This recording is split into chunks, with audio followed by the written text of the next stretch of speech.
Mr. Robinson? Yes. I didn't have time to You have to prepare. give us your name. Oh, I'm sorry. My name is Mark Robinson. I live at 4015 Sassafras Court. That's right here in Greensboro. I've lived in Greensboro all my life. I didn't have time to write a fancy speech. I didn't have time to, I didn't have the resource of an English teacher to sit down and write a speech with at school today and be, brought over here or practice or anything. What I really came down here for is this. I've heard a whole lot of people in here talking tonight about this group and that group, and domestic violence and blacks, these minorities and that minority. What I want to know is, when are you all going to start standing up for the majority? And here's who the majority is. I'm the majority. I'm a law-abiding citizen who's never shot anybody, never committed a serious crime, never committed a felony.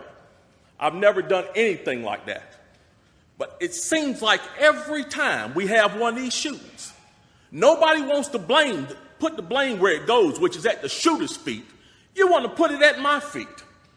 You want to turn around and restrict my right, constitutional right that's spelled out in black and white. You want to restrict my right to buy a firearm and protect myself from some of the very people you're talking about in here tonight. It's ridiculous. I don't think Rod Serling could come up with a better script. It does not make any sense. The law-abiding citizens of this community and many communities around this country, we're the first ones taxed and the last ones considered and the first ones punished when things like this happens, because our rights are the ones that are being taken away. That's the reason why I came down here today. Gun show or no gun show, NRA or no NRA. I'm here to stand up for the law-abiding citizens of this community, because I'm going to tell you that what's going to happen. You can take the guns away from us all you want to. You all write a law, I follow the law, I'll bring my guns down here, I'll turn them in. But here's what's going to happen. The Crips and the Bloods on the other side of town, they're not going to turn their guns in. They're going to hold on to them. And what's going to happen when you have to send the police down there to go take them? The police can barely enforce the law as it is. As what I see, we demonize the police, criminalize and vilify the police, and we make the criminals into victims. And we're talking about restricting guns? How are you going to do that? How are you going to do that when the police department's already hamstrung?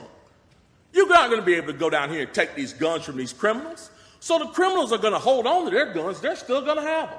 They're still going to break in my house, and they're still going to shoot me with them. And guess who's going to be the one that suffers?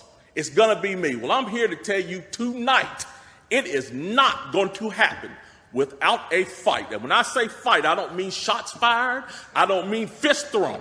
I mean I'm going to come down here to this city council and raise hell just like these loonies from the left do until you listen to the majority of the people in this city. And I am the majority. The majority of the people in this city are law-abiding, and they follow the law, and they want their constitutional right to be able to bear arms. They want to be able to go to the gun show and buy a hunting rifle or a sport rifle. There are no military-grade weapons sold at the gun show. An AR-15 is not a military-grade weapon. Anybody that would go into combat with an AR-15 is a fool. It's a semi-automatic .22 rifle. You'd be killed in 15 minutes in combat with that thing. So we need to dispel all these myths, and we need to drop all this division that we got going on here. Because the bottom line is, when that Second Amendment was written, whether the framers liked it or not, they wrote it for everybody. And I am everybody. And the law-abiding citizens of this city are everybody. And we want our rights, and we want to keep our rights. And by God, we're going to keep them, come hell or high water.